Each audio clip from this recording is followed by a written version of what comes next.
left, but I think we got some word late in the year that there was a chance that he was probably going to go in the portal. He had spent a lot of time in Clemson, or some time in Clemson, after games, and was close to a lot of the guys on our team, and especially Dylan.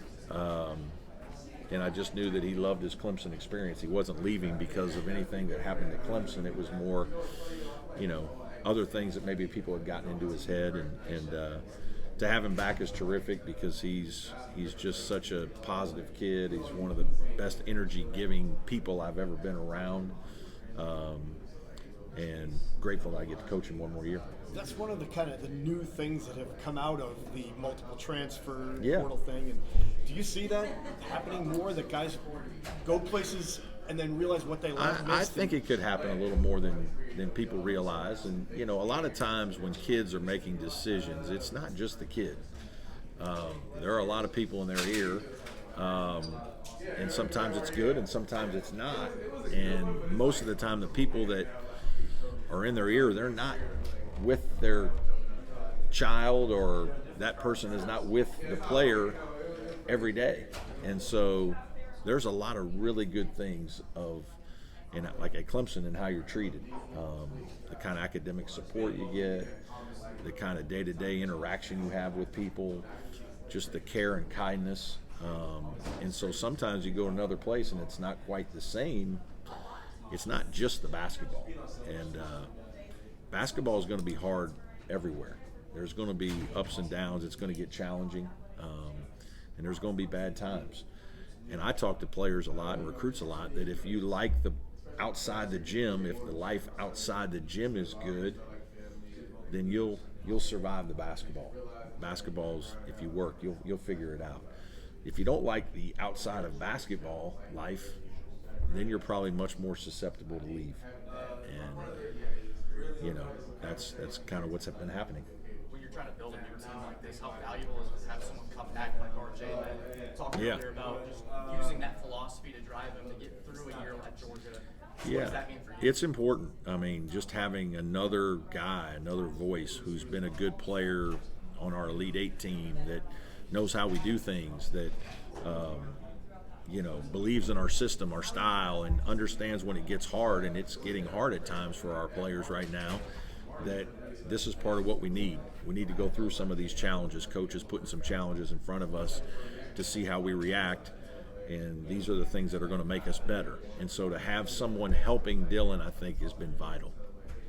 So many new faces. Where does this kind of rank for you as far as your biggest challenges you face since being in? Biggest challenge in a while, no doubt. Just so many new people and 6 freshmen. I mean, it's, I was just telling some folks earlier that every day you kind of playing a practice plan.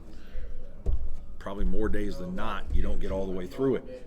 You just, and it's, I've gone from having a couple of the most experienced teams in my Clemson tenure to now one of the least experienced. And so the teaching is slow, right? You have to get really good at a few things. And we're working our way through it. It's fun, it's exciting, it's a new challenge. You got a lot of eager guys that want to learn. I think when you have this many new guys, everybody's pretty excited. It's not like our coach's got us doing the same old drills. But it's challenging in terms of being able to make sure that your rate of development is where it needs to be. Pivot from 20 to 18 games.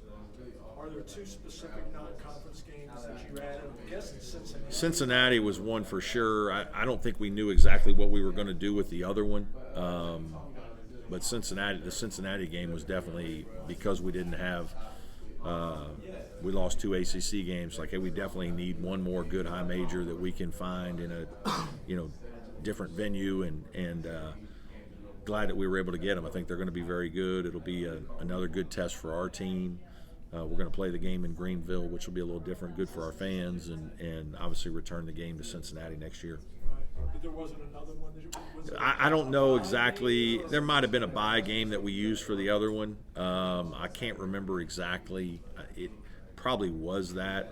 We'd talked to some other folks about some other different things, and they kind of fell through. And I know we were, squeezing one more game in, and that became challenging. Coach, staying with the scheduling. Yeah. Obviously, you guys play a very heralded freshman in AJ DeBase from BYU. Just your overall thoughts on what you've seen so far. Obviously, not on the collegiate level yet, but as you kind of prepare for what you've seen from him. Just extremely talented. Doesn't look like a freshman at all, physically or otherwise. And he's playing for a great coach and a tremendous program. I think they'll be top 5, top 10 in the country. And so that'll be an outstanding game opportunity for us to play in Madison Square Garden against certainly a high-level team. It'll teach us a lot about ourselves. Brad, you're the elder statesman now in the league. Yep. And especially since 2021, there's been a massive amount of change with the Hall of Famers going out the door. I'm curious, kind of what's your perspective of kind of seeing this much turnover? I think 14 out of the 18 schools have changed coaches since 21. I mean, I've seen a lot of turnover at a lot of different schools over the years because I've been here, but it's different when you see Coach K and Roy Williams and Jim Boeheim, those guys. I mean, the Hall of Fame coaches. When they leave your league, that's and retire. We all kind of saw it coming eventually, but then it happens, and you're just it's different no matter who takes over. And I think they've all hired good coaches and guys who are doing well and will continue to do well. And I think a lot of the programs, are going through situations like I went through. I was very fortunate at Clemson that they were patient with me. It took a while. Now we had a lot of things that we were doing behind the scenes in terms of fundraising and improving the facilities and all the things that people don't like to hear about, but it's hard to be successful without that. And so you've got other coaches at other schools in our league that are doing that. And I think you're seeing administrations this year who have really done some things to try to help put their coaches in better position to be successful. And that's going to have a direct impact on the success of our league as a whole. So it's really important. So you mean investing Yes. in